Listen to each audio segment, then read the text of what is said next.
Well,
and to the republic for which it stands, one nation under God, indivisible, with liberty for all.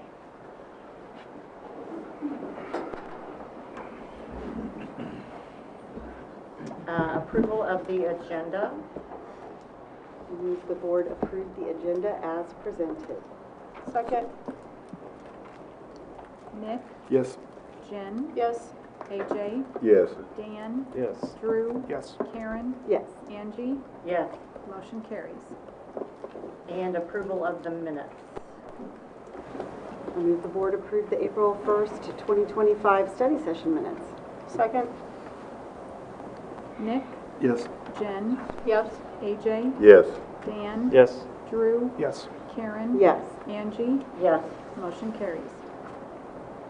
And then, honoring excellence, Mr. Ackerman, are you ready? Yes. Are you ready?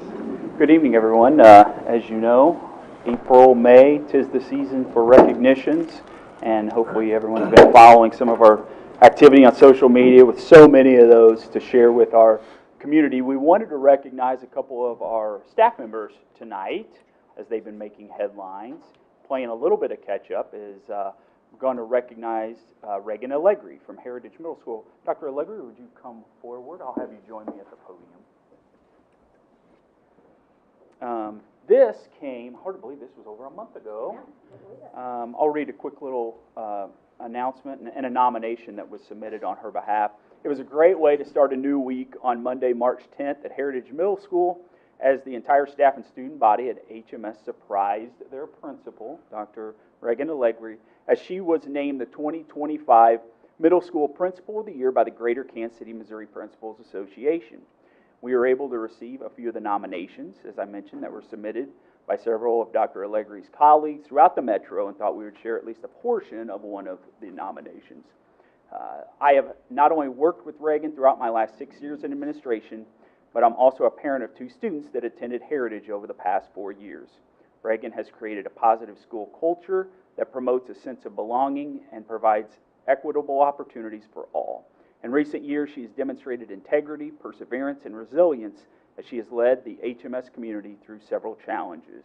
Dr. Allegri continues to push herself every day to ensure she provides the best educational environment for the students and staff at Heritage Middle School. Dr. Allegri, we congratulate you tonight, and thanks for being with us.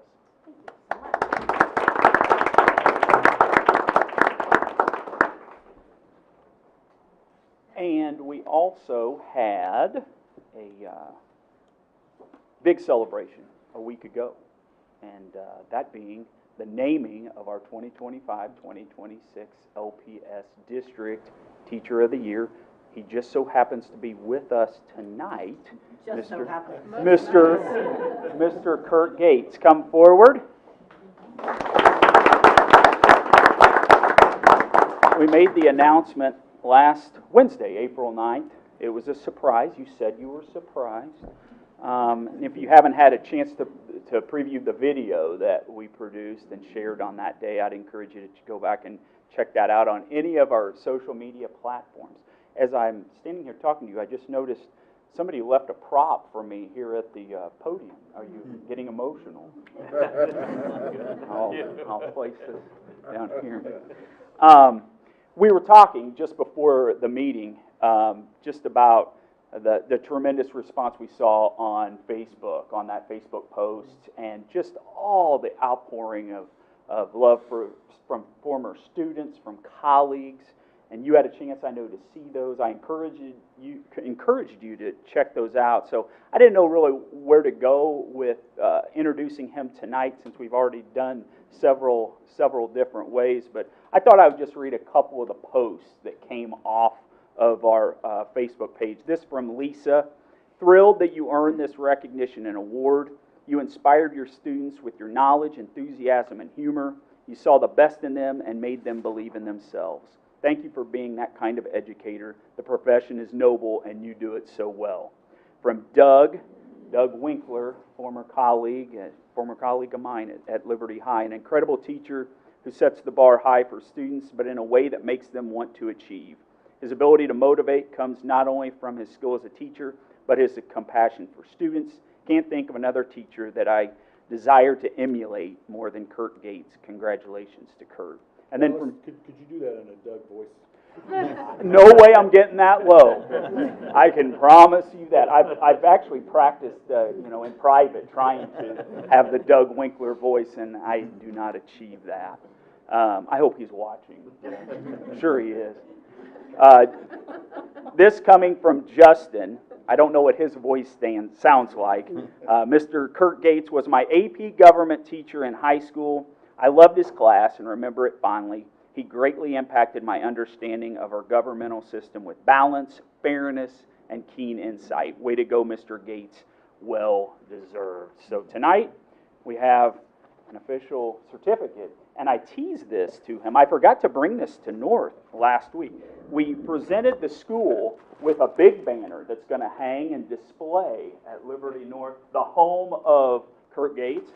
So this one, you're actually going to take this home and hang this in. Melissa, are you good with this? We'll have you hang this above your front door.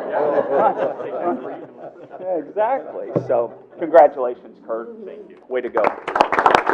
Our 2025 District Teacher of the Year, and I do have to mention, of course, you talk about a power couple in Liberty Public Schools. Melissa Taylor sitting next to him, his wife. She was the 2011-2012 LPS District Teacher of the Year. The first time that has ever happened, Melissa. Also want to thank Dr. Rosemary Camp, principal from Liberty North, for being here. She supports all of our Honoring Excellence recipients so often, and we appreciate her being here as well. So with that concludes Honoring Excellence for tonight. Thank you very much. Thank you. As is our practice, before we get into the meat of the business of tonight, we would like to take some time to congratulate Kurt and Dr. Allegri. And if you also wish to speak to the board at public comment, there are blue cards outside that door. You can hand those to any board members or our board secretary, Denise. So will take, 8 minutes. That'll take us to 7:15. Good adding for so late at night. Thank you.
Education member, which then gets us to the next order of business and reorganization, and that is administration of the oath of office. So we'll turn that over to Denise Aldridge to administer the oath to Ms. Rogers and Mr. Carnes. All right.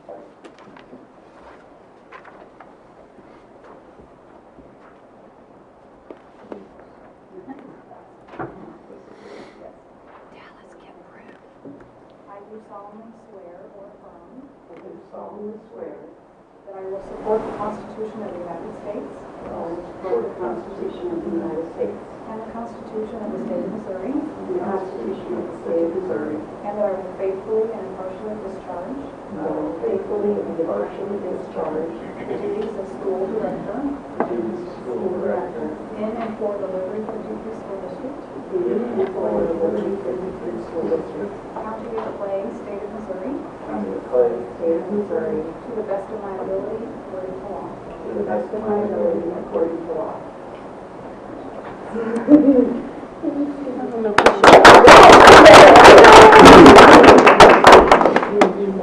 Do they have to sign before we go anywhere else? I'm sorry. Do they have to sign before we do anything else? Or can they sign at their leisure? I think they can sign. Okay. The second item this evening under reorganization is the election of President of the Board of Education. So now the floor is open for nominations for the position of President of the Liberty Public Schools Board of Education. I move the board elect Karen Rogers as president of the Board of Education. Second. Karen Rogers has been nominated for the position of President. Do we have any other nominations? Having received no additional nominations, then nominations are ceased. Is there a motion to elect Karen Rogers as President by acclamation? How do we word that? I move that we elect Karen Rogers board president by acclamation. Do we have a second? Second. Second. Okay. Any further discussion? Denise, would you please call the roll? Nick, Yes. Jen, Yes. AJ, Yes. Dan, Yes. Drew, Yes. Karen, Abstain. Angie, Yes. motion carries. Congratulations, Ms. Rogers. The next order of business then is that we will open the floor for nominations for the position of Vice President for Liberty Public Schools Board of Education. I move the board elect Angie Reed as Vice President of the Board of Education. Second. Angie Reed has been nominated for Vice President. Are there any additional nominations for the position of Vice President? Hearing no additional nominations, nominations are then ceased. Is there a motion to elect Angie Reed as Vice President by acclamation? I move the board elect Angie Reed as Vice President of the Board of Education by acclamation. Do we have a second? Second. Okay, any further discussion? Denise, would you please call the roll? Nick, Yes. Jen, Yes. AJ, Yes. Dan, Yes. Drew, Yes. Karen, Yes. Angie, Abstain. motion carries. We'll now turn the meeting back over to Madam President, Ms. Karen Rogers.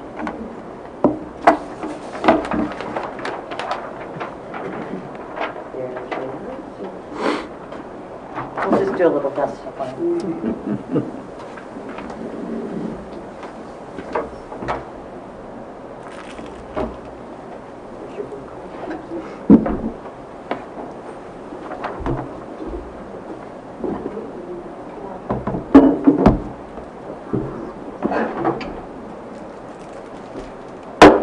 Little white costume.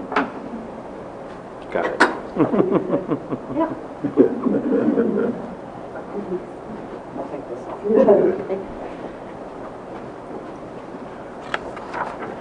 I think we can all give Angie Reed a hand for her 2 years. Thank you.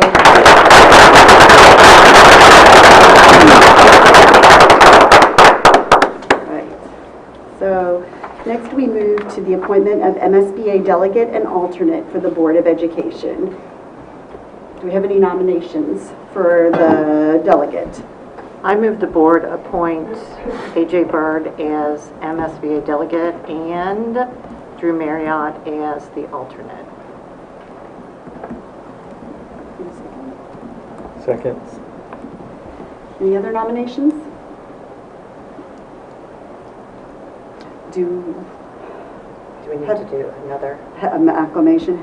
Having received no additional nominations, the nominations are ceased. Is there a motion to appoint A.J. Bird as MSBA delegate and Drew Marriott as MSBA alternate by acclamation? So moved. Second. Denise, whenever you're ready. Nick, Yes. Jen? Yes. AJ, Abstain. Dan, Yes. Drew, Abstain. Karen, Yes. Angie, Yes. motion carries. Congratulations and thank you both for being willing to serve again. Then we move to the appointment of the board treasurer. Had a lot of applications for this one. Especially right now, right? Do we have a nomination for treasurer of our board? I move the board appoint Cindy Sullivan as treasurer of the Board of Education. Second. Any other nominations? Having received no additional nominations, nominations are ceased. Is there a motion to appoint Cindy Sullivan as treasurer by acclamation? So moved. I like that. Do I have a second? Second. All right, Denise, call the roll when you're ready. Nick, Yes. Jen? Yes. AJ? Yes. Dan? Yes. Drew? Yes. Karen? Yes. Angie? Yes. Motion carries. And then finally, we have the appointment of the board secretary. Do we have any nominations for? Only one applied. Only one applied. I bet there were a lot more in the wings. Well, before she changes her mind, I move the board appoint Denise Aldrich as Board of Education Secretary. Second. Any other nominations? Having received no additional nominations, nominations are ceased. Is there a motion to appoint Denise Aldrich as board secretary by acclamation? So moved.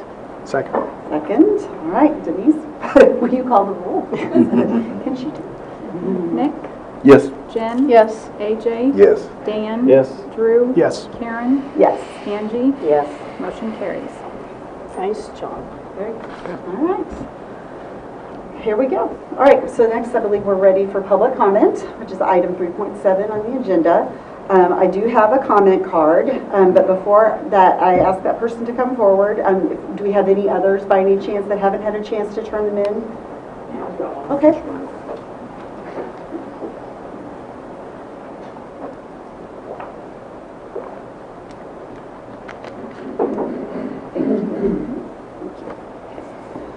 So before we begin with public comment, we have a board policy, BDDH, on public participation at board meetings. Speakers may address any subject concerning Liberty Public Schools and/or education. Board members will not engage in debates or discussions with those speaking, other than to seek clarification of the comments. Speakers will address the board from the podium and are asked to keep remarks concise and to the point and will not repeat what someone before has said. A person or persons may speak only once at the meeting.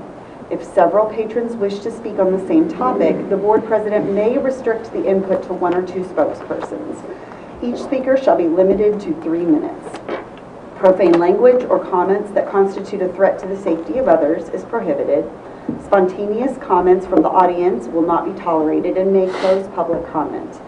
In the event board members agree the normal flow of business is being unnecessarily delayed, they may, by majority vote, waive or end public comment. Concerns brought forward during public comment may be addressed by the superintendent or appropriate staff members, usually within a week. And so the board, will now call, Ellie Marks. You may come forward for public comment. And there will be a timer that should show, that will help you. Right, thank you. My name is Ellie Marks. I'm the founder and the director of the California Brain Tumor Association. I am here in Kansas City because my daughter lives here with her husband and baby, and my son-in-law grew up in Liberty, and we couldn't ask for a more awesome son-in-law, so thank you for that. And I've been involved in the issue of health effects of wireless radiation since 2008, when my husband was diagnosed with a brain tumor which was attributed by worldwide experts to his cell phone use. I attend international expert symposiums and I'm in constant communication with researchers all over the world. I continually study the science, and I can tell you that when you take apart the industry-funded science from the independent science, it is overwhelming that wireless radiation is indeed causing cancer and other deleterious health effects. I have testified to the United States Congress on this topic, and at the request of the Government Accountability Office, I was on a panel of experts explaining the science as they prepared a report to Congress. Congress did tell the FCC, the regulatory agency, that their so-called standards are not protective, but they have yet to make appropriate changes. When you are told that the tower emissions are below the guidelines, it is sadly very misleading. And no one is measuring the cumulative exposure your children and educators are getting for 30 or more hours a week. The American Academy of Pediatrics recommends that the U.S. government tighten the wireless exposure limits and cautions that cell tower radiation is causing headaches, sleep problems, and depression, among other things. I can say without hesitation, from my knowledge and my 17 years of experience, that the emissions from the cell tower at the school are absolutely endangering the health of staff, teachers, and your children. It does need to be relocated. You have been told by the health department that there is no cluster. I have learned over the years that it's very hard to prove a cluster. And it's also very important to understand that many cancers have very long latency periods. When media reported on a school with a similar issue and printed my email address, I received 65 emails over the next 2 days from former students who had attended the school, and they developed cancer in their teens and 20s, some deceased at very young ages. It was heartbreaking. I also helped another elementary school in California get a tower moved, as several students had cancer, and one recently died at the age of 16 after suffering multiple brain tumors for 6 years. My colleague, Dr. Kent Chamberlain, among other people, Kent is Professor Emeritus in the Department of Electrical and Computer Engineering at the University of New Hampshire. He's an expert on this issue. He's also president of a school board. He's willing to present to you via Zoom. I am optimistic you will make this a priority, as there is no business more important than the health of your students and your educators in Liberty. And I thank you for your time. I brought along one handout.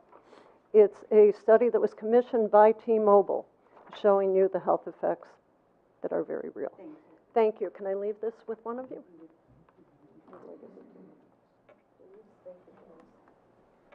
Thank you. Thank you. Thank you. And next we have Fred Branson. So I'm a parent of 2 students that go to Warren Hills. My son goes there right now. My youngest daughter, Blake, is getting ready to do 6 years at Warren Hills. And I've kind of sat back and watched all this unfold. I don't know for certain that the energy emissions from this tower, whether they're under spec or over spec, can cause cancer or cause issues. But I do know that basic questions that would need to be asked by the school board to T-Mobile don't appear to have occurred. And I happen to work at a law firm on the plaza named the Accurso Law Firm. That firm has handled probably the largest environmental exposure case in Kansas City, where the Jackson County Courthouse was successfully sued for asbestos exposure. And the total sum of money is in the ballpark of $80 million in terms of recovery on those multi-plaintiff cases. The difference in those cases is when you get cancer from asbestos, the cancer itself is a specific type. That type of cancer is causation. The type of cancer you get supports causation. Here, we don't have causation because there's nothing that ties these 6 women that have breast cancer to RF or EMF exposure. But I can tell you, if there was that data, which is an emerging area of science in our country, there would be causation. We just don't have it yet because the science hasn't caught up. But I can tell you in the Jackson County Courthouse asbestos cases, the Department of Health also said it was not a cluster. The Department of Health was consulted, and their opinion was it didn't qualify as a cancer cluster. You don't ask the Department of Health if it's a cancer cluster. That's like asking the IRS for tax advice, okay? What you do is you hire an epidemiologist that's nationally recognized, you spend $3 or $4 grand, and you get an epidemiology study done. And you ask a neutral expert, is this within the realm of pure chance, or is this borderline on something that's not normal. That's the first thing LPS should have done. Why we haven't done that, why we haven't spent $3 or $4 grand, I don't know, okay? Why have we not asked T-Mobile to produce their operations and emissions records showing testing and maintenance of what those emissions were over these past years? If we go into litigation, those will be obtained. So LPS right now has plausible deniability, but you are teetering on culpability, because all I see LPS doing currently is running interference, kind of calming things down, but you will be culpable for not asking T-Mobile these questions when you have privately obtained a contract on tax-funded property for some unknown reason. I don't even know why that's permitted. Why? Ask a jury why public school ground that's tax-supported and funded and subsidized by tax dollars gets to have a private T-Mobile contract. I don't know. But my point is this. Thank you for your time. You guys are treading very dangerously on culpability. You're not asking the questions.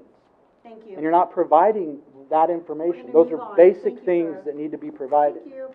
So, All right, we now have time. Thank you, sir. I'm sorry. We have 3 minutes, and we keep everybody 3 minutes. Thank you. We will have somebody follow up with you, okay? We are now going to move to our consent agenda. Our adopted rules of parliamentary procedure, Robert's Rules, provide for a consent agenda listing several items for approval of the board by a single motion. Documentation concerning these items has been provided to all board members and the public in advance to assure an extensive and thorough review. Items may be removed from the consent agenda at the request of any board member. Do I have a motion? I move the board approve consent agenda items 4.1 through 4.5. Second. Denise? Nick? Yes. Jen? Yes. AJ? Yes. Dan? Yes. Drew? Yes. Karen? Yes. Angie? Yes.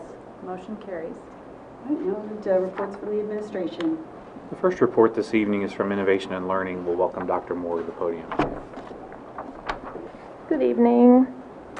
On behalf of the Missouri Department of Elementary and Secondary Education, we wanted to congratulate Liberty Middle School and specifically Megan Bright as a recipient of DESE's 2025 Exemplary School Library Program recognition. As you know from the past, this is not an easy award to accomplish, so congratulations to Megan and Liberty Middle School. Also, wanted to share that tomorrow we have orientation for a new class of the CNA, Collegiate Nursing Academy students. As you might remember, when we started this program just a few years ago, we were allowed to have 20 students, and we kept asking why 20. That's all that they could handle at the time. We are excited to share that we have 33 students that will be starting next year. So that's huge for us. We actually wanted a few more, but they said, you know, calm down. That's all you're going to get. But we're going to take it. So 33. Map testing has we're getting ready to start map testing. We started iReady this week, but map testing is also getting started. We appreciate all of the schools as they keep focus on the testing. We know it's not easy in the spring. We have AP, EOCs that are also getting started. Panorama started this week as well. So spring, there is a lot going on for all of our teachers, and we appreciate all that they do. As you may also remember, April 5th and 6th, we had our second Entrepreneur Fair at Hy-Vee. We had 16 student entrepreneurs this time. Many great stories. Hopefully you got to see some of the pictures in our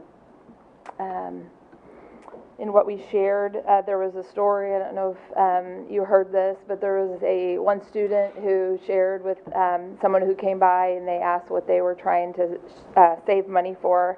And the student said they were trying to save money to buy a horse, and someone at Hy-Vee was very generous and gave them quite a donation toward that horse, and so they it was a good thing that student was there that day selling their product. So that was pretty cool. And Hy-Vee, we appreciate their partnership, and they've have said that they'll continue to do that twice a year with us, so we appreciate them. Parent-teacher conferences as well, we have the percentages included in our board report. Most of our elementaries, if not all, had student-led showcases. Many of them had portfolios. I had the opportunity to go around and see several of the elementaries, and students were showcasing and talking about the skills and dispositions within the graduate profile, and being able to share those stories with their parents was pretty inspiring to see. Building walkthroughs concluded today at Epic Elementary, and it was a great conclusion to those. Thank you to everyone who was able to get to those throughout the school year. It was pretty neat to see one of the slides today. 100% of students, Jen, make sure I get this right. 100% of students on Panorama at Epic are excited to come to school every day. Wow, that's great. That's pretty neat. Did she ask that of their parents, like how many of your students are excited to come to school, and the parents even knew that they were excited to come to school? Yeah, that was pretty neat. So appreciate the board's support of those, and we know that you are all busy, but thank you for making those a priority when you can. And then finally, May 7th, seniors' last day, and commencement is around the corner on May 11th. So we have just over 1,000 seniors, and we want to wish them well and whatever is next for them. With that, I'll take any of your questions. Any questions for Dr. Moore? Is it typical that we are doing iReady, Map Prep, and Panorama all kind of together, or is that We kind of weather have related? it, so, yes, we kind of have just a bigger window. So for most people, MAP will come maybe a little bit later. So right now, we kind of do iReady to kind of gauge, how the students will do on the MAP. So it's just kind of where it falls, but it's also, they all kind of fall right here toward the end of the Yeah. toward the It end just of the seems like year. a lot. Yeah, If I were in most will start MAP here in the next couple of weeks, but we'll get iReady done now, and then go into MAP, and then AP and EOCs will start here. What's your date? May 6th. 28th. Yeah, that'll be the same for Liberty High. So, getting close. Congrats on the 33 CNAs. That's amazing. It's wonderful. It is wonderful. Cool. The more we can get our students, as you know, into those opportunities, and we increased our students in early college just a little bit. Thank you, Ms. Sullivan. So we started with 20 in that program, and we're now up to 105 in that program. So not all are full time. We had to do some. Not all are full time at 12 hours, but we have some that do 6 hours, and then some that do the 12 hours. Question on parent-teacher conferences. I mean, some of these elementary numbers are shocking. So you credit that to some of the portfolio work, or what's helping elevate? I mean, I see Alexander Donovan with nearly 100% engagement. Yeah. Well, I credit our elementary teachers for putting together these student-led conferences across the board to allow, the students to take their parents through the journey, and being able to come in and say, this is what I did, and then the teachers there kind of to help support, if they have questions, but really the teacher is kind of standing there and letting the kid, tell the parents, this is what I've done. It's pretty neat to see a kid explain to their families what they've done. And so, yeah, I just think it's that being able to see it on a portfolio, or to see just that work spread out, however it is, being able to talk about it. We were sitting there today in awe watching a 4th grade student talk about That kid was in 8th grade. compassion. Yeah, I mean, just talking about skills and dispositions that they're practicing in 4th grade. It's amazing what they can do. So I think that they that we just you hear about it at home, and then the parents just want to go and see it. So I think it's just that feedback that, you as parents get, that constant back and forth between home and school, that parents are saying, like, I want to go to school and I want to see that. In a second, with secondary, do you have any trend on that? I mean, is this a... Typical. That's typical. Yeah. Is this something that has changed post-COVID? No. So this would be consistent pre-COVID? Yes. It's never been, maybe, no, I would not say. I've gone back and I've looked. I'd love to say it was a little bit higher before. It hasn't been. I just think because we've always had the ability to go into Power School and just see the grades, and then if there was an issue, email, call. And so there just hasn't been the need to go and do it, and to go in for a spring meeting. Most of the time, the parents who do go in maybe are the ones whose kids have higher grades. Do fall and spring numbers pretty much compare? Do you know? For secondary? For secondary, yeah. They're typically a tad higher in the fall, especially like for maybe like freshmen and sophomore. Those parents will go a little bit more in the fall, but then they'll get a little bit lower in the springtime. But they are typically a little bit higher in the fall, but not much. One distinction post-COVID would be the access to virtual, right? So then if it doesn't work for a parent or family to connect face-to-face, you do have that virtual option. So then we've increased ways in which you can access, which the numbers don't change. They're about the same as we saw prior to COVID and then post-COVID, especially at the high school level. And we've discussed this before, but at the secondary level, I mean, there's honestly more events and opportunities for parents to be there. So, I mean, I know, at least from my experience, I'm probably at the high school more than I, would have been for events at the elementary school. So I think that weighs into it some. Any other questions? Thanks, Dr. Moore. Thank you. Thanks, Dr. Moore. Next then is 5.2, Student Equity and Access, and we'll welcome Dr. Dixon Seymour to share. Good evening, everybody. I want to open up just very briefly sharing about our family learning modules. This is something new this year that's being rolled out, and it's a partnership between Innovation and Learning and Student Equity and Access in terms of the modules that have been developed by educators, as well as some of our directors of several of our departments. And so, as you can see, we have rolled out 3 new modules around career and education planning, Project Lead the Way, and on school libraries and all the resources that are available there. And so that makes for, at this time, 9 modules that we have as part of our digital platform that can be accessed on our district's website. So that includes AVID, Real World Learning, Fine Arts Opportunities, and also the Graduate Profile, Competency-Based Learning, and AI in Education. So very excited about that.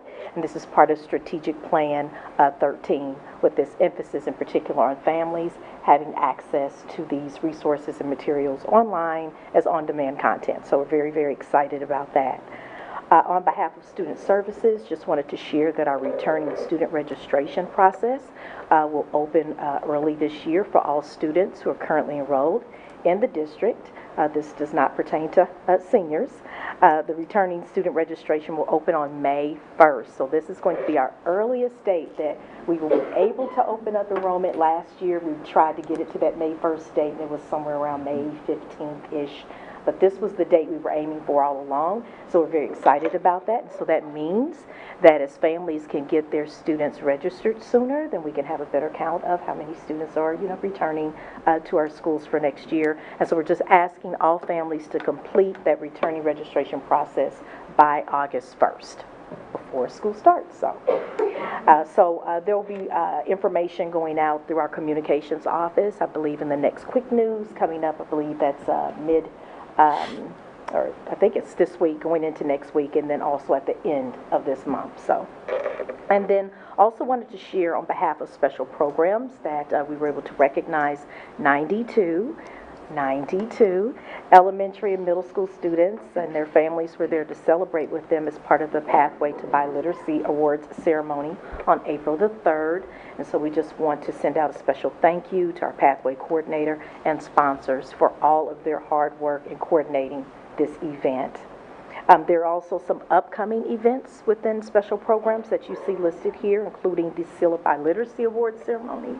That will be on May 1st from 6:30 to 7:30 at Liberty High School Performing Arts Center, as well as on May 7th. We're very excited about the English Language Development Department hosting their family event. This will be the Spring Ice Cream Social. We do hope that it will look like and feel like spring. You never know with the weather, but that will be from 6 to 7:30 at Mid-Continent Library, the Woodneath Library Center. And then on behalf of Special Services, pleased to announce that the last Parent Information Night for this school year, also for Dr. Cook, will be held on Wednesday, May 7th. We've reached out to Dr. Alexis Stark, our incoming Special Services Director, to see if she would be able to attend just as a meet and greet with families so they can get acquainted with her. So wanted to share those, and I'll be happy to take any questions if you have them. Or any comments. Is that the special services thing the same, it's the same date as the ELL? Yes. Same time? Yes. Well, I believe their meeting is at 6, so it overlaps. Okay. It overlaps. It's just that time of the year where things start kind of running into one another. It's May. Yes. Yes, I'm double booked for a lot of things on my calendar for May, so. Clone yourself. Well, I don't know where this fits in exactly, but I attended the Northland Job Olympics on Friday. Yes. Oh, that was amazing. Yes. Yes. That team that handles that is just off the charts. So organized, so fulfilling. Yes. So useful. Yes. So I was just thankful that Karen mentioned that to me, that was an option to judge at that event. So I just wanted to shout out to Jessica King and her team. That Yes. They did a fantastic job. I would agree. I look forward to it every year. It really fills my bucket. And I think Yes. just the joy that's in the room, even the kids cheering for one another, it just really fills your heart. Yes. I appreciate the videos that are very accessible for people at any time. I know we've tried to figure out how do we get parents in for information nights about specific topics, and it's so hard because almost any night of the week for high school parents and middle school parents, you're going to events, like Mr. Marriott Drew said. And so having these videos that are available on demand to explain what a graduate profile is, or to talk about why the use of AI in education is important and what are we doing to make sure we do it responsibly and those kind of things. That's really helpful information for people to just be able to access. So thanks for that work. Thank you. Any others? Thank you so much. Thanks, Dr. Dixon Seahorn. 5.3 then is our finance report with Ms. Sydney Sullivan. Good evening. I do have 3 donations to recognize for you tonight. A donation of packing boxes valued at $5,823.60 from Vanguard Packaging to the district warehouse to be made available for building staff to use when packing items to move classrooms for remodeling and summer cleaning. Shout out to Vanguard. They do this every year for us, so they're very, very helpful for us getting ready for the summer, and we so appreciate that they continue to do this every year for us. A monetary donation of $500 from Charlie's Car Wash to the Liberty High School Visual Arts Classroom to be used for classroom supplies. Thank you to them. And a monetary donation of $1,000 from Strickland Construction to Liberty Oaks to be used for windows in the outdoor reading playhouse, which was designed by 3rd grade students and the Liberty High School Construction Science Club. That sounds like something we should go see. Yeah. So thankful for all 3 of those donations. In other items, in a week and a half, 2 people from the business office and myself will be attending the MOASBA, which is the Missouri Association of School Business Officials Conference.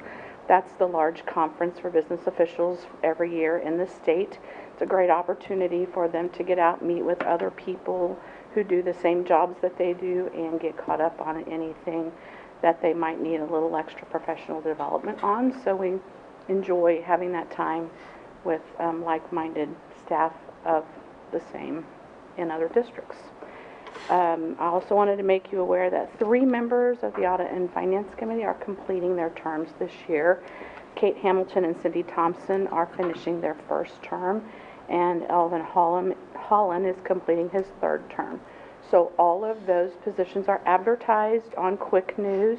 I did encourage all of them to apply again. They've done a fabulous job and would love to see them come back. Would also welcome anyone else that would like to apply that would bring that skill set to ensure that the finances are appropriately reviewed on your behalf, to give you some peace of mind that other people are looking at those items as well. So that will continue to be in Quick News until the date has passed for application, and we like to see as many people as possible apply for those.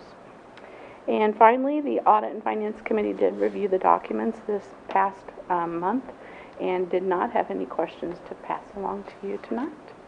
That's all I have for you tonight until we talk budget, but I'll take any questions you might have. Questions? Ms. Sullivan? Can't imagine what y'all will have to talk about at this No ASBO meeting. Oh, yeah, there is that. There will be plenty to talk about. Thank you. Thank you very much. And again, we'll hear more from Ms. Sullivan as we get ready for expenditures. Next up is 5.4 with our operations report with Mr. Anderson. Good evening. Just a few items pulling out of our reports that are uploaded on board docs to highlight, and then a couple other notes that are not included. First and foremost, this came up in the conversation with the board member earlier today. Our team has been actively working through some of the tariff concerns and looking at both our procurement procedures and policies as it relates to construction, and also certainly with related to our commodities that we have to procure. And so there's a small team of us kind of pulling together some strategies there, working closely with Ms. Sullivan to try to get ahead of some of this as we kind of turn the budget year. So some challenges there, but the team is kind of working through that. We're fortunate with the added space coming online here fairly soon. We'll have room, which is kind of a nice luxury to have here during that time. Related to that, nutrition services reported out here today, actually, again, related to having some of this additional space come online fairly soon. Some commodity products, food-related products, became available to us at no charge. That will become available to us here within the next month or so, that we're able to go ahead and grab, and now we have room for this. And some of this is related to other schools not having the ability to kind of grab some of that product and hold it. Obviously, it keeps well, so we're going to go ahead and move aggressively there as well. One note in there under the maintenance section, Mr. Aldrich, with the Director of Facilities and Maintenance, reported out an interaction he had recently with the Department of Health related to the lead testing efforts that we went through here within the last year, lead in the water. And he received a call out of the blue from somebody from the state. He was a little concerned that maybe they didn't, dot the I's and cross the T's in the reporting. When in actuality, he called to kind of commend Steve and his team, said it was, of all the districts across the state, it was the best kind of product they received, the most thorough, comprehensive, clear, and just kind of called him out, wanted to share that with him. And so just wanted to recognize not only Steve, but his whole team. They had to develop the whole system. I think there were 2,500 or so spigots and faucets across the district that we had to tend to. So there was a lot of work there, a lot of reimbursement through the state, but we're real pleased with how that came together. And the last thing I was going to mention is just our summer capital planning. You all received an update last Friday, as we do annually, to kind of give you a quick high-level sense of some of the major projects that are planned over the course of the next year. As you'll note, it's going to be another busy time for the next 8+ months, especially through the summer. A lot of that work dovetails in with the bond work. We'll keep you updated along the way. And then we'll report out here at the main study session how, as we've done periodically, how all that allocation plan and the funding with both capital and bond work are coming together in accordance with what was approved by voters back in '23. So we'll update you all here in a couple weeks on that. And with that, I'd be happy to take any questions. When the distribution center comes online, What do we get to stop doing as a result of that? We get storage in the cave, is The that right? main thing is we no longer have to store food product at the caves in Independence. Got it. Lantern is the company we use for that. And obviously not only the distance and the inconvenience of that, the travel time, the transportation, the distribution. So all that comes and streamlines within that facility. Perfect. And what's your projected date for that to be fully functional? Or to be operational, I guess? Yeah, I think June, the first couple weeks in June will be pretty chaotic as they transition from the current facility to this. We talked about it today, in fact. I do have a high level of confidence in Jason Bright and his team. I know they've been in active conversations how to make that as seamless as possible. I think it'll be just a week or two that'll be a little chaotic, but that early June's kind of a good time to fight through that. Anything else? No? Thanks. Thanks, Mr. Anderson. Next then, 5.5, our Human Resources Report with Dr. Sarah Marriott. Good evening. Just a few updates to share with you. I wanted to share that we have 100 employees who joined our Blue and You Challenge, which is a national challenge focusing on physical activity, daily challenges, and education. Currently, Liberty Public Schools is ranked 25th nationally in that challenge and 5th among school districts participating. So that will continue through the end of May, and it will then continue to encourage physical activity for staff members. So just a fun little added piece. Also wanted to share that Team Liberty conducted their final meeting of the 24-25 school year on Thursday, April the 3rd. And they have worked for the past several months studying information, gathering feedback from team members, and engaging in detailed discussions to finalize their salary recommendations for classified positions and certificated positions for the 25-26 school year. And those recommendations have been shared with you this evening for a first review. And again, want to continue to thank Team Liberty for their thoughtful work again this year, and their job and work that they do together as a team is just truly appreciated. And then finally, I want to share that Dr. Copeland, in conjunction with, she is our Director of Human Resources for certificated staff, along with building level principals, work diligently to fill our vacant positions with many high quality candidates for the 25-26 school year. We only have 18 positions left to fill for this year. We've received 76 resignations, which include 25 retirements for the 24-25 school year, which is right aligned with our prior years. So in 22-23, we received 81 year to date, and then 23-24, 67. So I will take any questions that you have. Questions? You're ending year 2. Yeah. That's right. Yeah. It's gone by fast. Yes. So fun. Thank you. Thank you, guys. Thanks, Dr. Marriott. Finally, a few items to include as far as my update. As Dr. Moore shared earlier and others, a lot of end-of-year celebrations this time of year, from Teacher of the Year to Support Staff of the Year to the Northland Education Banquet coming up next week, retirement celebrations, our Hope Awards. So there's certainly plenty to fill your calendar in recognizing our students and staff. We do also have our final Coffee with the Community presentation scheduled for this coming Thursday as far as a district update. In addition, I shared in our report that we'll be spending some time in early June, June 2nd and 3rd, where our strategic leadership team will be connecting with Scott Fuller as far as our strategic plan refresh. During the month of May, he'll be involved in some one-on-one conversations with those leaders to ready for those conversations when he is in district. Keep in mind, as we start the 25-26 school year, we'll hopefully be able to share with the board items that we've accomplished in our strategic plan, the work that carries forward from this academic year to next year, but then also perhaps some additional areas we identify in terms of moving the district forward in the years to come. Last week on April 10th, we held in Kansas City a real-world learning summit with school districts that are involved in that initiative. We were glad to gather as an LPS team of leaders outside of the district. More importantly, we had 3 LPS students that were there and presented their perspective as RWL ambassadors. They've been working this year with the Kauffman Foundation in those ambassador roles, just to be able to get the word out, to educate families, to educate students, to educate staff on the importance of real-world learning and what exactly a market value asset is.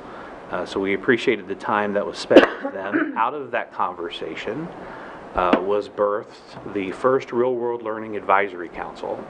And so we're looking forward to connecting with those 3 students to further discuss how we can take that council into next year, just to ensure that students understand the why behind obtaining a market value asset. So more work to come there.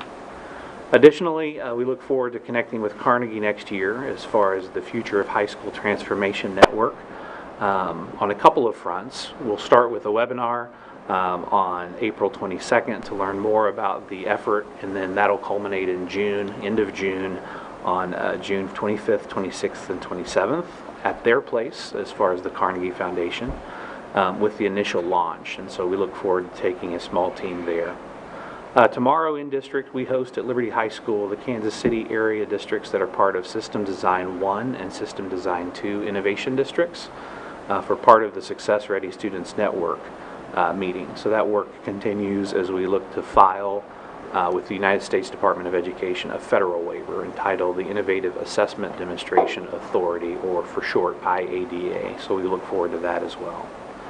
Shifting then real quickly to the legislative session, we are down to the wire, just a few more weeks left in the legislative session. Much of the conversation is centered around the Senate in discussions around budget and how that plays out in reconciling the governor's budget proposal from earlier in January, the House's proposal that they've come up with, and then now the Senate's involved in markups that will eventually go back to a joint committee of the House and the Senate, who I believe have until May 9th to finalize their budget, to send that on to the governor. Of course, the governor has a little bit longer until June 30th to approve that budget. So we're watching that very closely, specifically as it relates to funding of the foundation formula, funding for transportation, along with some other categoricals. Keep in mind there are a lot of tax bills that are circulating in both chambers that we're keeping an eye on as well, along with the impact of changes at the federal level. There was an announcement earlier today from the State Board of Education as far as the appointment of some new state board members and appointments through the governor's office. Those include, from respective areas, Michael Matusik from Kansas City, Kenneth Brooks Miller, Jr. from Sunrise Beach, John Otto from Kansas City as well, and Thomas Prater, who is previously or currently seated from the Springfield area. Those appointments then are subject to confirmation through the Missouri Senate over the course of the next several weeks. So that is forthcoming as well.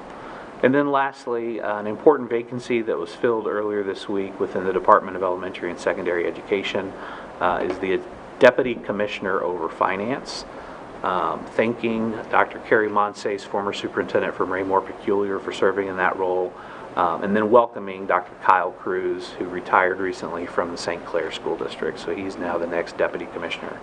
The reason I mention that is whether it's the Executive Office through the Governor, local legislators, the Commissioner of Education, the Deputy Commissioner of Education, a variety of education associations, a lot of leadership changes happening in education-related spaces.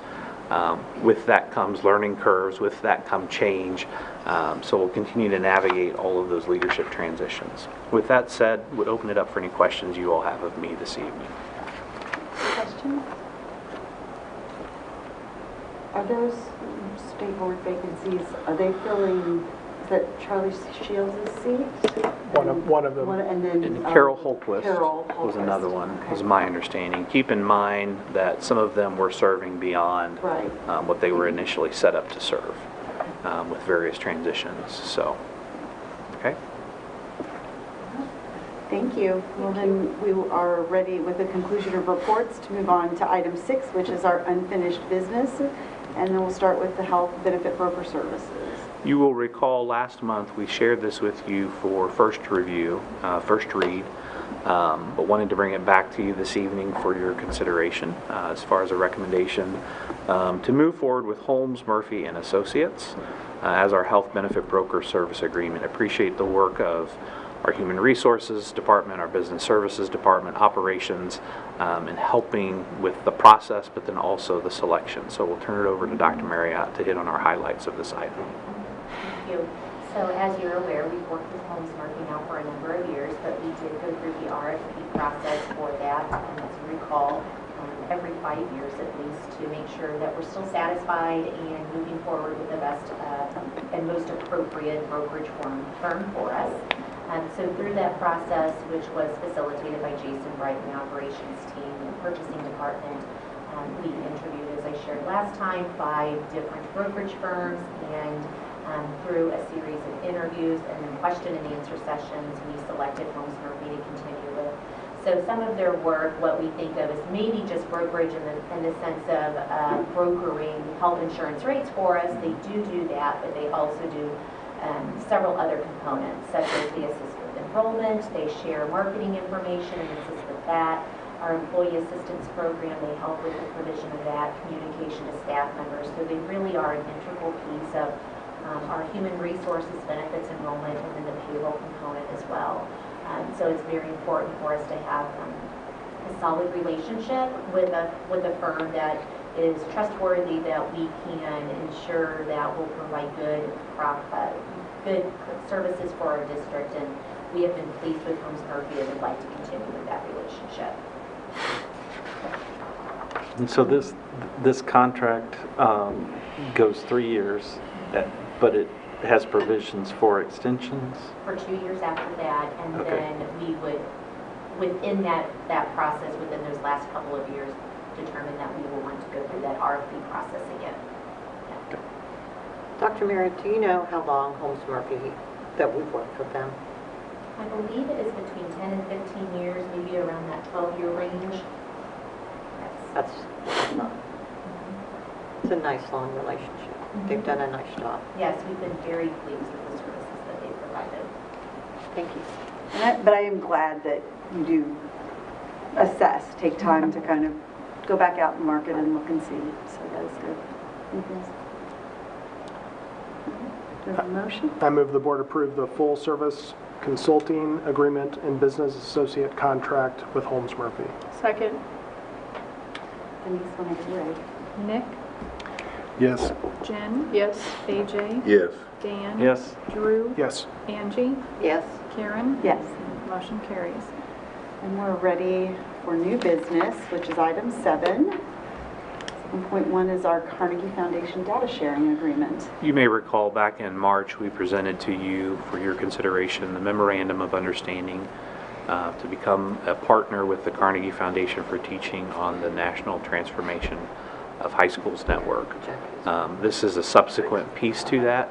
It's been vetted through our technology department along with legal counsel providing input or review. Keep in mind, anytime we talk about data sharing, one of the delineators is personally identifiable information, in which we do not anticipate that being shared in our work at the high school level with the Carnegie Foundation, and instead keeping unidentifiable information to share, whether it's assessment data, which we do regularly with a variety of groups, from some of our platforms to our Department of Education here in the state of Missouri, as well as to the U.S. Department of Education. So we present that to you this evening for your consideration. Questions?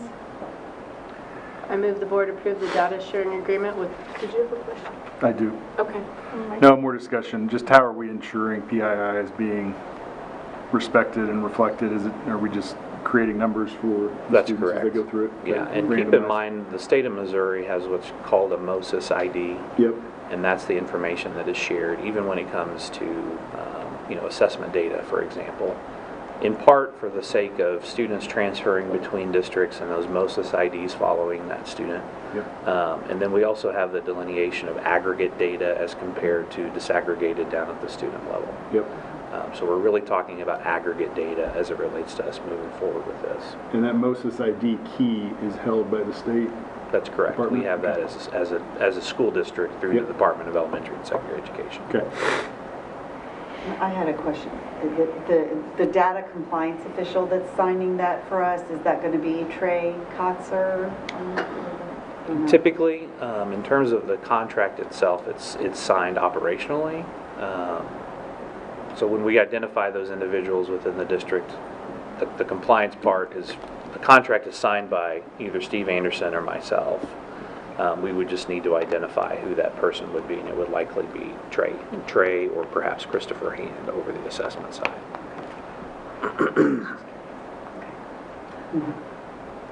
Finished? Okay. I move the board approve the data sharing agreement with the Carnegie Foundation for the advancement of teaching.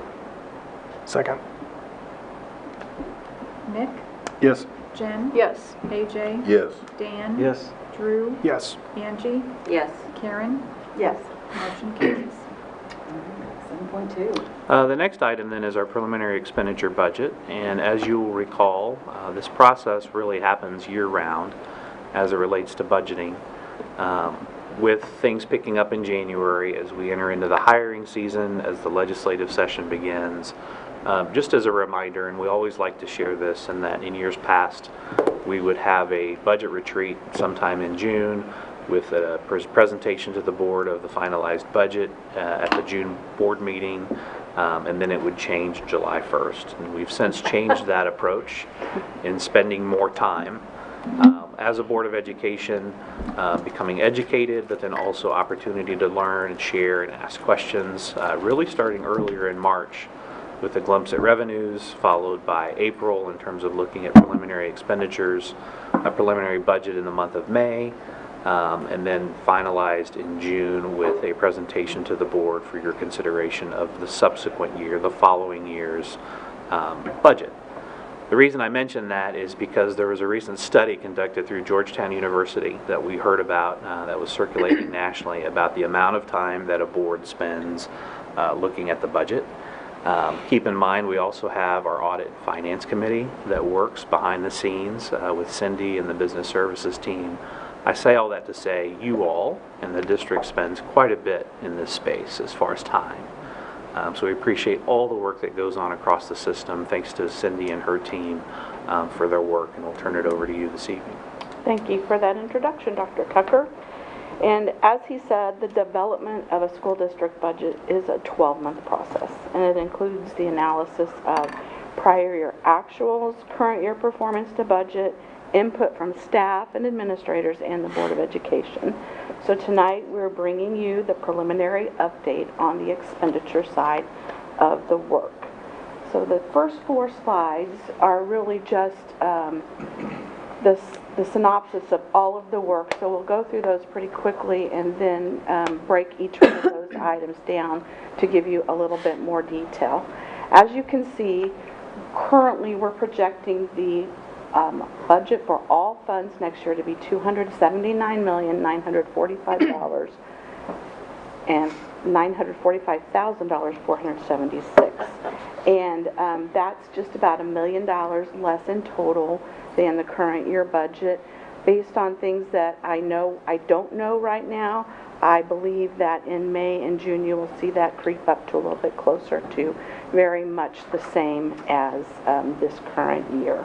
So the next slide just shows you that same information in 2 different forms, the comparison of the bar chart on the left and the circle of the preliminary budget on the right. You can see that the 22 and 23 total budgets are significantly lower. This is primarily due to the lack of bonding funds. The district had just completed the 2018 bond work, and so there were no more bond projects in those 2 years. Then in 23, we did pass the current bond, and there you see that the capital outlay increased significantly to raise those 2, the current year and the prior year, significantly over the 2 from 22 and 23. And then the preliminary budget circle on the right just shows the breakdown of the percentages of the items to the total budget. The next slide shows the preliminary expenditure budget for operating funds, and that's projected to be $204,331,833. That is an increase of right at $6 million. You will see primarily that is in salaries and benefits, which we will break that down a little bit later. And the next slide then shows the same comparison of the bar chart and the circle graph. And you will see that the operating budget for the last 4 years and the next year projected has just stair-stepped up, primarily due to salaries and benefits. When we did pass the 2023 bond issue, we also did a levy transfer, which enabled us to give significant raises in that year. And the past year we enhanced and are projecting to be able to enhance for the next year, as well as provide steps, which is good for teacher retention and attraction. So that's primarily where you will see most of the expenditure increase again for the next year. The next slide then gets into the employee salaries.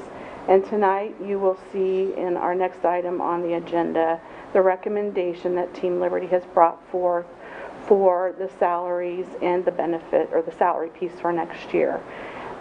Employee salaries are about 60% of our proposed annual operating budgets. And the expenditures are budgeted for next year to increase from $119 million this year to $123.5 million next year. This does provide for vertical and horizontal movements on all schedules, as well as a 2% enhancement to the certificated, classified, professional, technical, and administrator schedules. And salaries for certificated employees account for approximately 66.5% of all salaries in the district. The salary and benefit recommendations are developed through the collaborative discussions with the Team Liberty process and through the Administrator Salary and Welfare Committee. And these projections are based on existing staff at this time. So in May, I will again do employee cost projections to true that figure up based on the hiring class for next year, and then estimate any positions that are still left unfilled. So the number will change, but Team Liberty has a finite set of data to work for at the time that they are making that recommendation, and that's what these numbers are budgeted for. So you will see that change, and it will likely change again then in September when I true it up again for the final round of hiring that is done. So it's a moving target throughout the year as staff come and go. So that's the piece on employee salaries. The next slide shows you employee benefits. And employee benefits consists of approximately 19% of the proposed annual budget. And we are proposing that they will increase from $37 million in the current year to $38.5 million in 25-26. That's a 3.7% increase. Throughout the Team Liberty process, they also talk and have discussion about the employee benefit piece, and the insurance piece is basically the highest cost of the benefits that we provide, along with retirement benefits. Team Liberty did carve out of the bucket of funds available for salary and benefit increases, $669,000 to increase the cost of medical insurance covered by the district. $600,000 of that goes to the premium, and $69,000 goes to the benefit for retirement associated with that cost of insurance. While we know that the proposed or anticipated increase in the benefits is going to be more than that, we're hoping with some work through the Holmes-Murphy process that we can come up with some other ways to decrease the ask on increased premiums for employees. And you will see more of that in August when Team Liberty reconvenes, and Holmes-Murphy has had a chance to do more of the work of bidding out our insurance contracts and seeing if there's any other plan changes that we can make that will enable us to keep those costs as low as possible and prevent passing too much of that on to the employee. And the last note on there I didn't touch on, but the district does contribute 14.5% of certificated salaries and insurance costs and 6.86% of classified salaries and insurance costs to retirement on behalf of eligible employees. And as you know, the PSRS peer system is a wonderful retirement system for public education employees. So that's a good benefit that all of our employees are able to have. The next next slide is purchase services. Purchase services constitute approximately 11% of our annual operating budget. They're budgeted flat. It's a $21,000 increase right now in purchase services. And it's several small increases and decreases that offset to make that budget come flat. Some notable things that have changed in the purchase services: the SPED contracted services are going to decrease about $643,000, and that's due to us hiring people to fulfill those positions instead of contracting out. It's significantly cheaper for us to hire them instead of contract them out, plus they then are our employees and get our benefits and work for us instead of the contracting service. So you will see that likely in the change in salaries over the coming months when we talk about salaries and benefits. Some other changes are White Fleet box truck leases are increasing, tech-related services for software and licensing are increasing, and we will also see an increase in property and casualty insurance. We are in the process of bidding that out with CBIZ and hope to hear what that is going to be in the next couple of months. So you will likely see a change coming through on that. And that's one of the items that I don't know that will cause us likely to be more in line with this year's budget when we finally get our numbers. And then moving on to supplies and materials, that is approximately 10% of our proposed budget. They're increasing about $317,000 from this year, an increase. And primarily that's due to the increased cost of food supplies, transportation, fuel, and technology for replacement items. Mr. Anderson talked earlier about tariffs, and we have been having those conversations. And there are a couple ways we can handle that, and we haven't done anything inside this budget yet, because I do believe it's a little bit early to make a contingency for that until we really see what's going to happen in that arena. If you'll recall, in the past, in COVID, we did have all of our departments withhold 10%, I believe, of their budget until February, until we saw how funding, because that was the year that the governor withheld formula funding. We were prorated on that, so we asked everybody to be careful with their budgets, and that's one thing we could do if tariffs do indeed come to fruition and start costing us quite a bit. Then we may want to ask our budget managers to withhold or not spend a certain amount of their budget until February till we see where we land.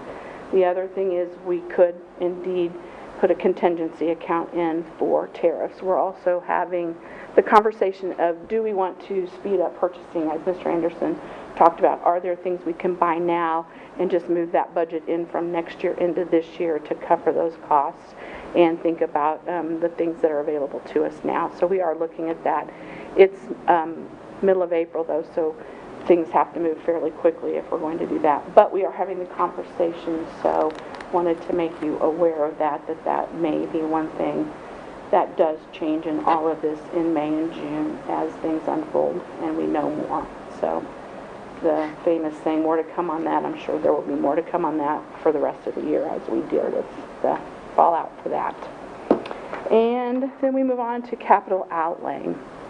It's 19% of our proposed total budget. Now we're moving from operating to total budget. And capital outlay expenditures are budgeted to decrease from $61.6 million to $52.1. That does include $45 million for bond projects, which were funded by the 2023 bond. You will see those start to wind down. Hopefully we finish those up within the next year to year and a half, and then we will be back to the smaller spend on capital until the next bond project rolls in. Capital improvement plans, you did see that in the Friday update as Mr. Anderson uploaded for you, but some of those bigger plans are bus purchases, playground replacements and enhancements, and various site renovations.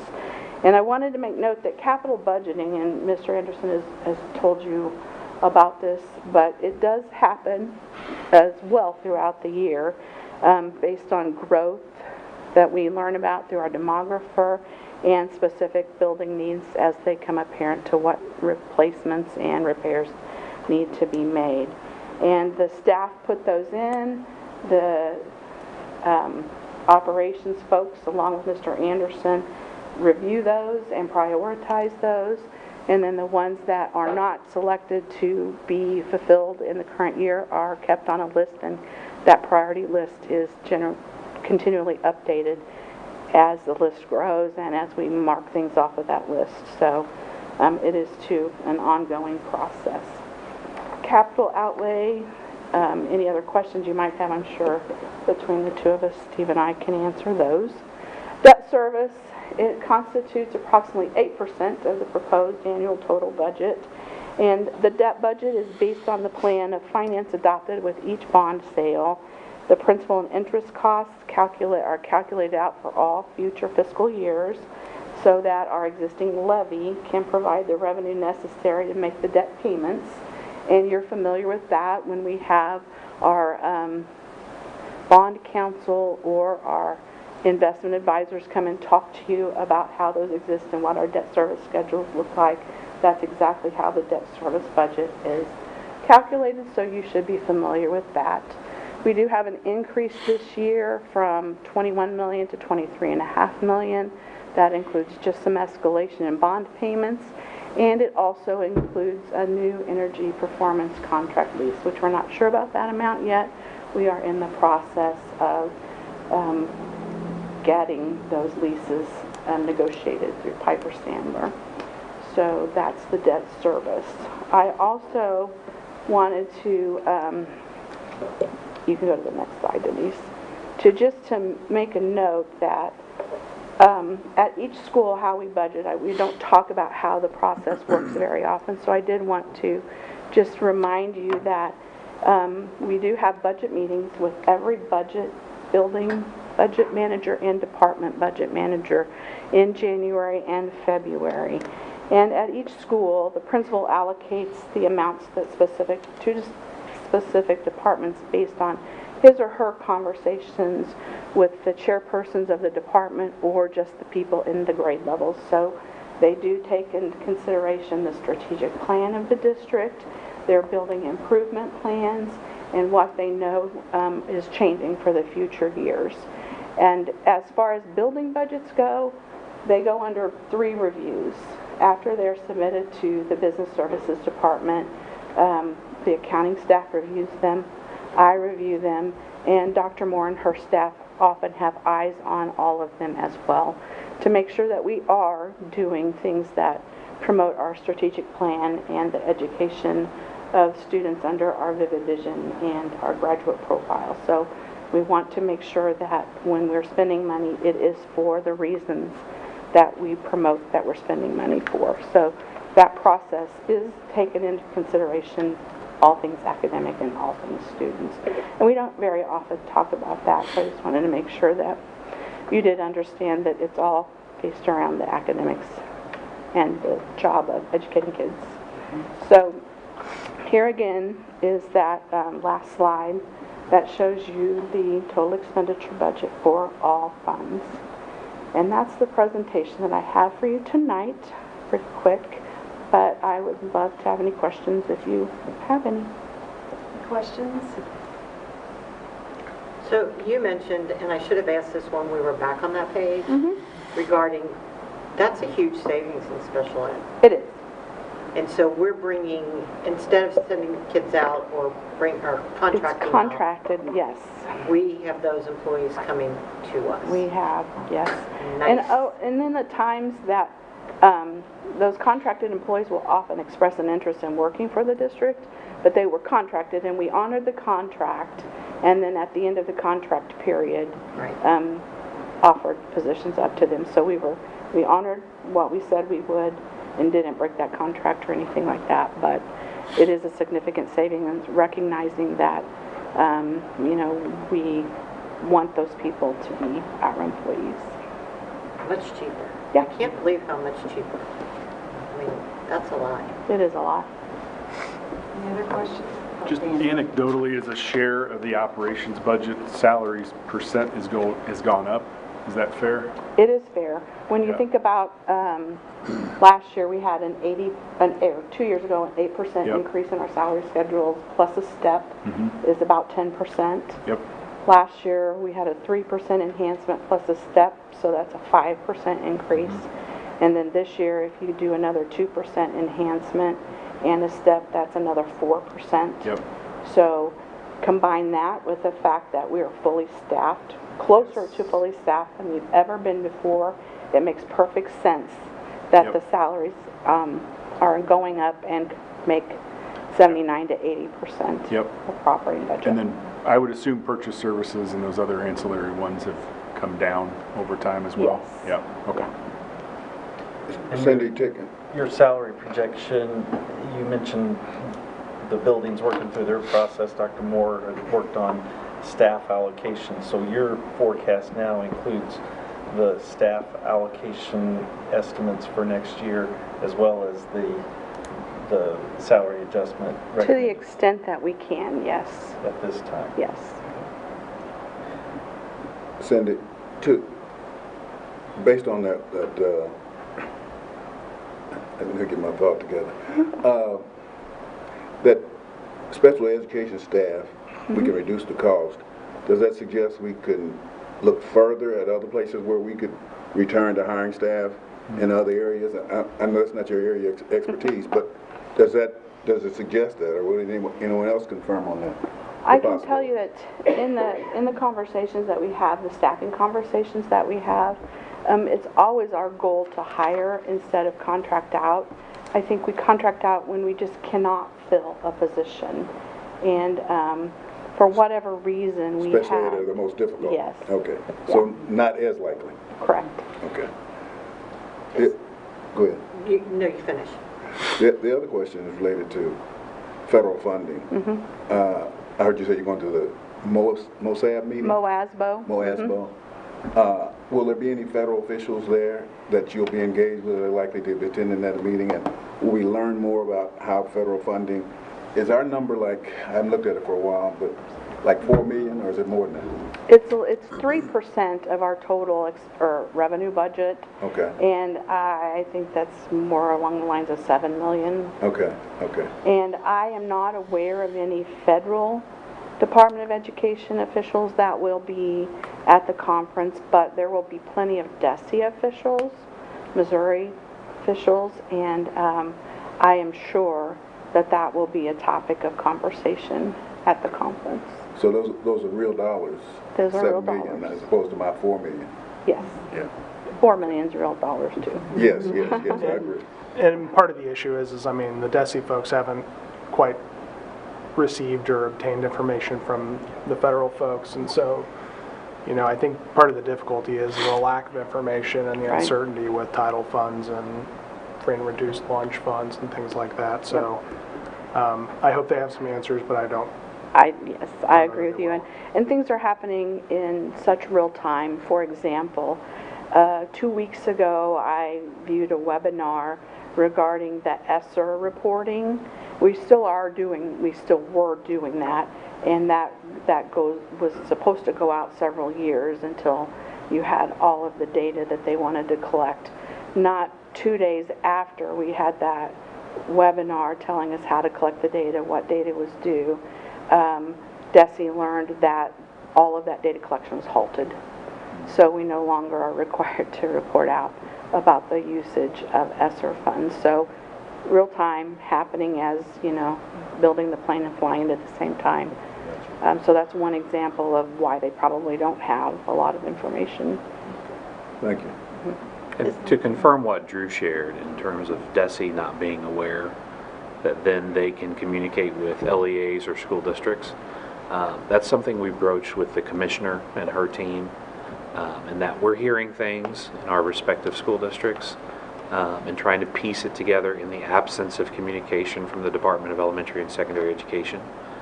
Even if there's no update, there's value in DESE communicating to those LEAs. So we shared that feedback about a month ago, and since then we have had a couple of instances of which they listened and they responded with messaging to LEAs in regard to what's that's going on at the Department of Ed at the federal level. So they're the primary conduit of information coming out of the US DOE, along with a lot of the news media headlines. We pay attention to that as well. So. Yeah.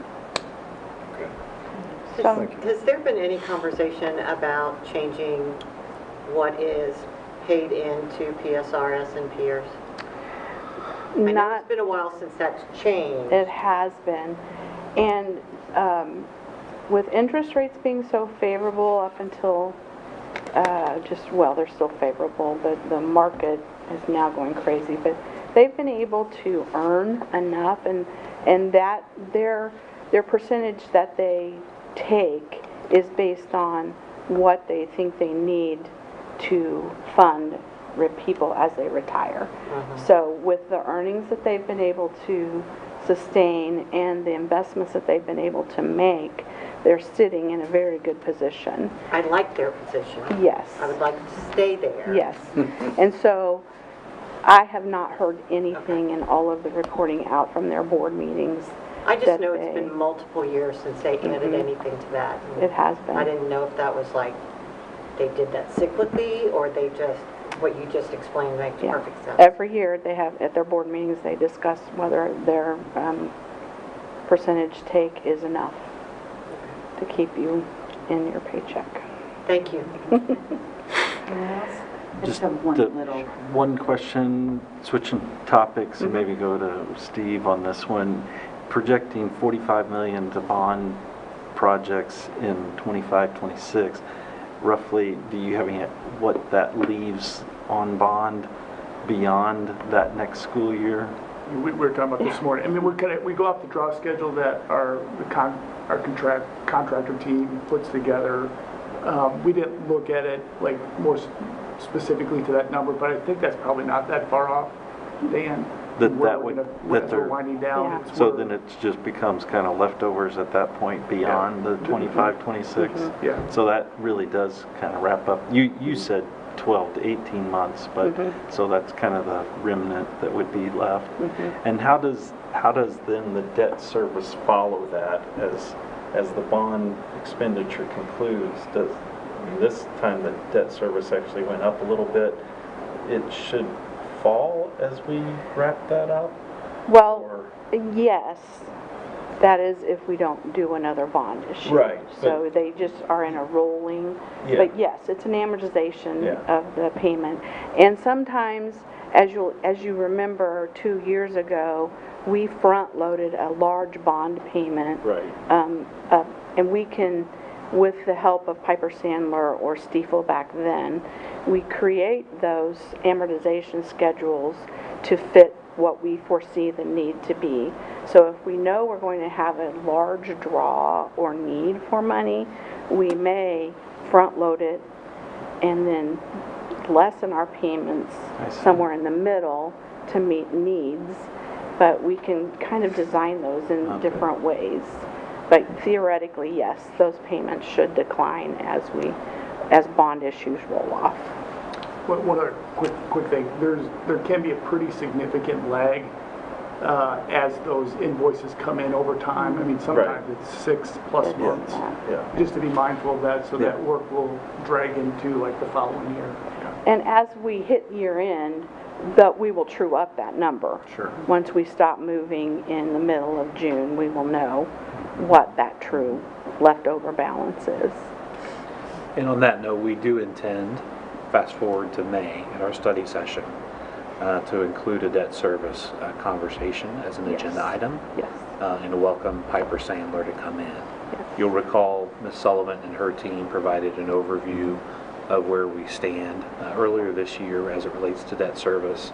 As we went through the selection process and transitioning from Stiefel to Piper Sandler, we thought it was timely to bring them in at the May study session. So more to come.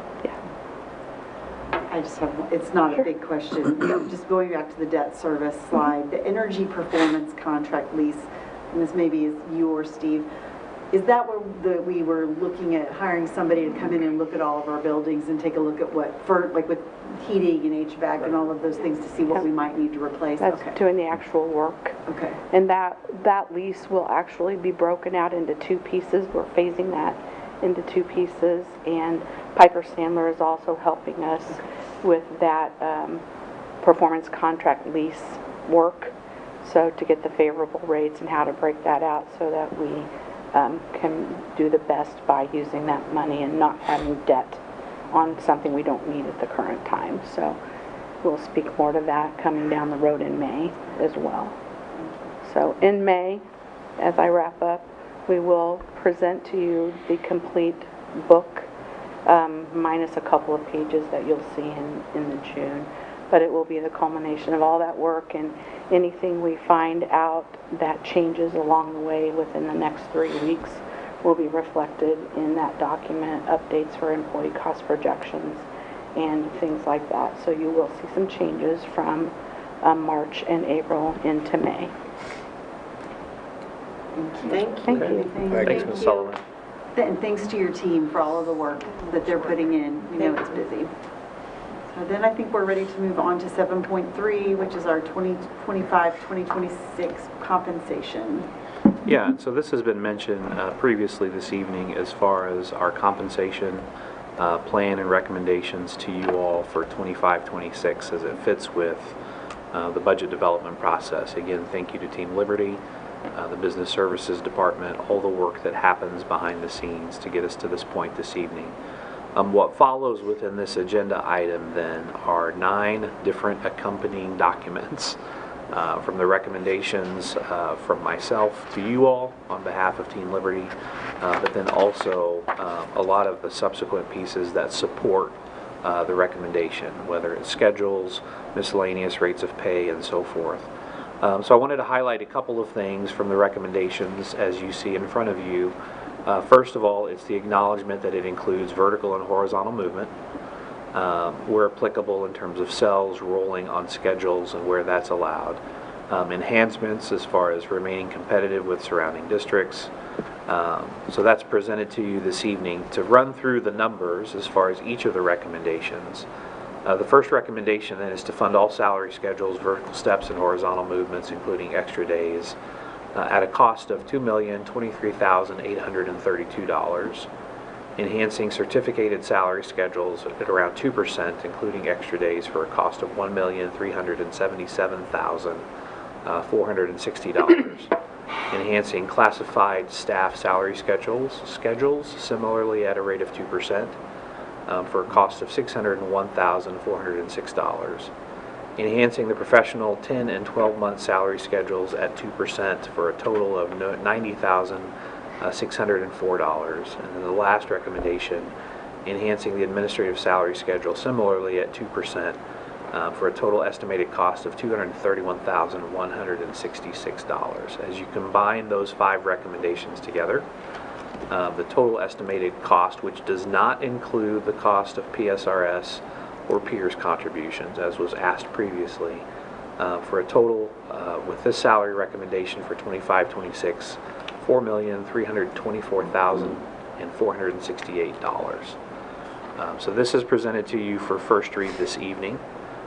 It'll be brought back to you at your May board meeting for consideration and action as a second read and motion that then informs the full budget development process as we enter into the month of June for final approval of the FY26 district budget.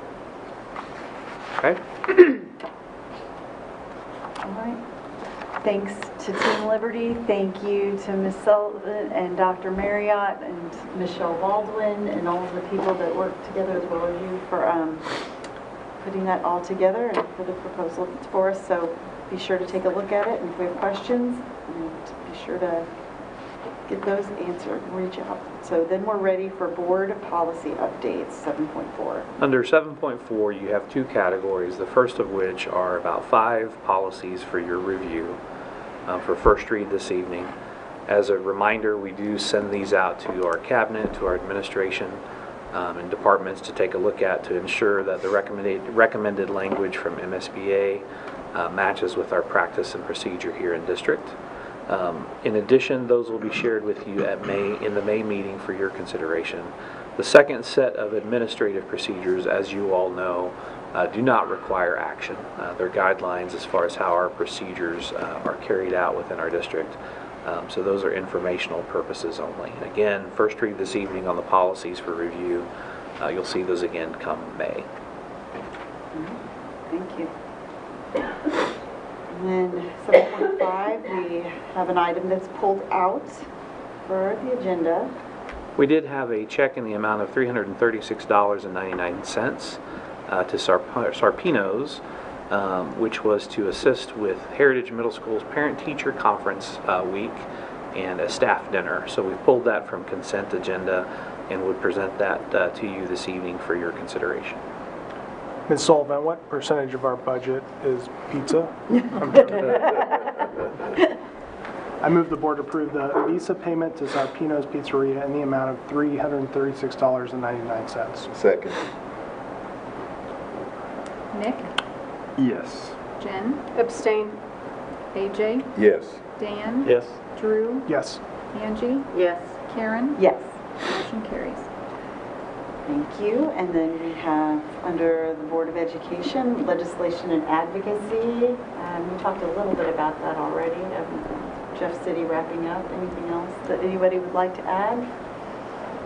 It's always an interesting time of year with the end of session, so we'll see what happens. Jen, you said you had listened in, and I think we've had a couple of legislative update sessions with MSBA, with Council School Districts Greater Kansas City, so we're continuing to follow. Open enrollments, House Bill 711. Several things that impact our thoughts on future budgets, right? Yeah. That's right. So, then 8.2 is our upcoming dates. You can see all of our meetings. I'm glad we were able to get everybody on a day in early June for our retreat, so I'm looking forward to that. And then we'll have a couple of board meetings. We'll have a lot of time together in May between graduation and all the celebrations and things, so, you know, look forward to that. So, and then I guess we're at 8.3, which is any further board remarks. Just a reminder from Denise, board gowns for graduation are in. Please take it home with you tonight. They're ready to go, right? Yes, they are. Don't forget. And don't forget it's at Sprint Center. Oh, yes. I just wanted to thank Angie again for her 2 years as board president and her leadership and all you've done. Always So. fun. And congratulations to Karen. Oh, Absolutely. Yes. Thank you. This is a great team. So. And congratulations. I haven't seen you sign those documents. Yeah. But congratulations on winning an election. Wait, do you actually win when you don't have to campaign? Yes. Absolutely. I think that's a And double that's actually a win. double win. Yes. And it saves us money. Yes, So that's true. That's like a triple. I don't think most people realize that we have to pay for elections. Well, we do have to pay for elections when we have items on the ballot, so. And that our roles are volunteer. That's, I think, another shocker to people. Yeah, that is Yes. shocking That to it's people. not. So thank you for your volunteering Yes, thank you time, for all your energy, and volunteer effort. hours. Well, thank you to the individuals who are here to took the time to be here tonight, and appreciate staying to the end too, which is something that frankly not a lot of people do. So I hope you found it valuable. And you know, I'm going to pass these on to our administration, and there will be follow-up. So if we don't have anything I else. move the board adjourn. Second. Nick, Yes. Jen, Yes. AJ, Yes. Dan, Yes. Drew, Yes. Angie, Yes. Karen, Yes. motion carries.